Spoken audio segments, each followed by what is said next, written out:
if I want to find the absolute extrema of secant x on this interval, it's closed.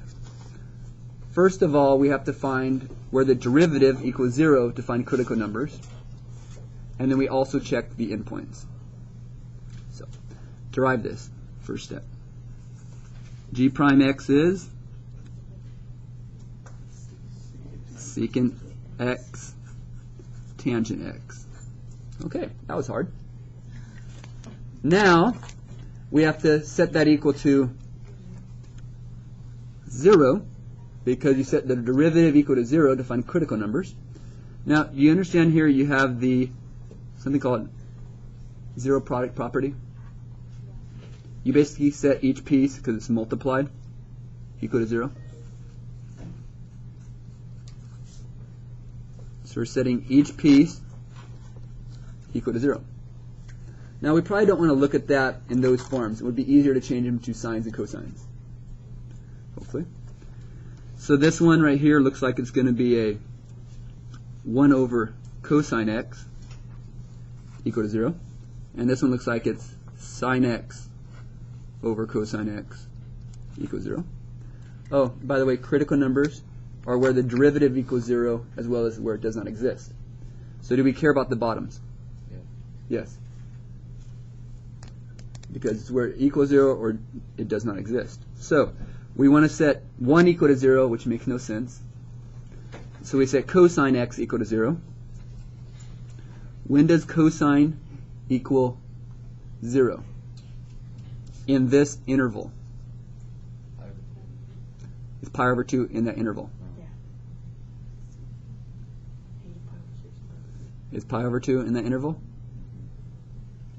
Is any number for cosine. Okay, let's do this. Where are all the cosine x equal to 0? You have it at, is cosine? You have pi over 2. You have 3 pi over 2. Do you have a negative pi over 2? Yeah. So negative pi over 2. Are any of those in the interval? No. Yes. No. Are any of them in the interval? No. No. So do we care about any of these? No. Okay. That was a waste. Next. Do we have to set this one bottom equal to 0? You could, but hey, there's the answers. So let's just set the top equal to 0. Where does sine equal 0? Well, x equals, oh, this should probably be x equals over here. X equals 0, pi, negative pi. Anyways, are either of those in the interval? Yes. So we do have this one is actually in our interval. None of the other ones are in the interval. So, all we're going to deal with for this particular problem for finding absolute maxes or mins are these two values and 0.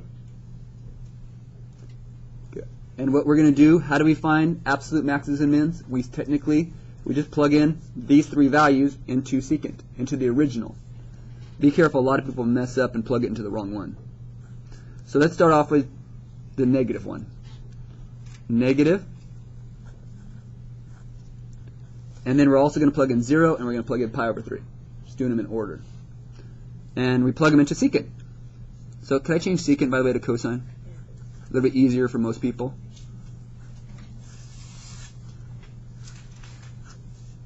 Now, negative pi over 6, that's a little annoying. Pi over 6, if you think of the unit circle, let's draw a little sketch here. Unit circle, whoa! There he goes. Is that 6 right there? Is that negative 1/6? Which the height is, what's the height? Is it 1/2? Isn't the height 1/2? Oops. Square root 3 over 2 comma 1/2. It's negative. Oh, which one's negative? Negative square root 3. Is that negative? Oh, that one's positive. Isn't this one the negative? Yeah. Is that the coordinate for negative pi over 6? Yeah. Okay. So, for cosine, which one do we want though? You want the x. So it looks like we have 1 over the x, so that's square root 3 over 2. Well, that's great. Nice, fun, simplifying. Okay, we flip it, so doesn't that end up being 2 over square root 3? Which you then have to multiply by square root 3 over 3, which is 2 square root 3 over 3. Which without a calculator, it's kind of hard to know that exact value. But we'll leave that for now, because we're just thinking which one's biggest, which one's smallest. Next one, g of 0. Hopefully this one's easier. So cosine 0 is 1. So my answer is 1 over 1, which is 1. Ooh, that was nice. Did I do that right? I think so. And the last one, g of pi over 3. Pi over 3 is this one right here, correct? Which that looks like it's 1/2 over and square root 3 over 2. Both positive? Yep. It sometimes helps to draw it, especially with the negatives and positives. If you're in like this quadrant, and what quadrant you're in. Anywho, so that's 1 over cosine pi over 3, which is 1 over, what is it? Is it the 1/2? So 1 over 1/2, which is 2. Oh, okay, cool. So we have these three values. Okay. So looking at these two, this is the biggest, this is the smallest, but what is that? Well, let's just approximate. Let's just kind of figure this out. What is that approximative? Like 1.5-ish? 1.7? Okay. You have 2 times, let's just say it's like about 1.7. Now how the heck did I know that? Yeah, we have some people with good brains. Or we just think about the square root of 3 is closer to the square root of 4 than the square root of 1. And square root of 1 is 1, square root of 4 is 4. It's closer to, square root of 4 is 2. Somewhere between 1 and 2, closer to 2. If we do that, basically that's going to be fun. But that right there equals 3.4 over 3. Now is that bigger or smaller than 1? Does it matter exact number? That's bigger than 1, but is it going to be bigger than 2? So is it somewhere between these two? Yeah. So this guy is somewhere between those two, so we kind of can ignore that one. Are we okay with that? You just kind of got to look at the numbers and kind of generally approximate. So it looks like our minimum, or absolute minimum, which one is it? That one?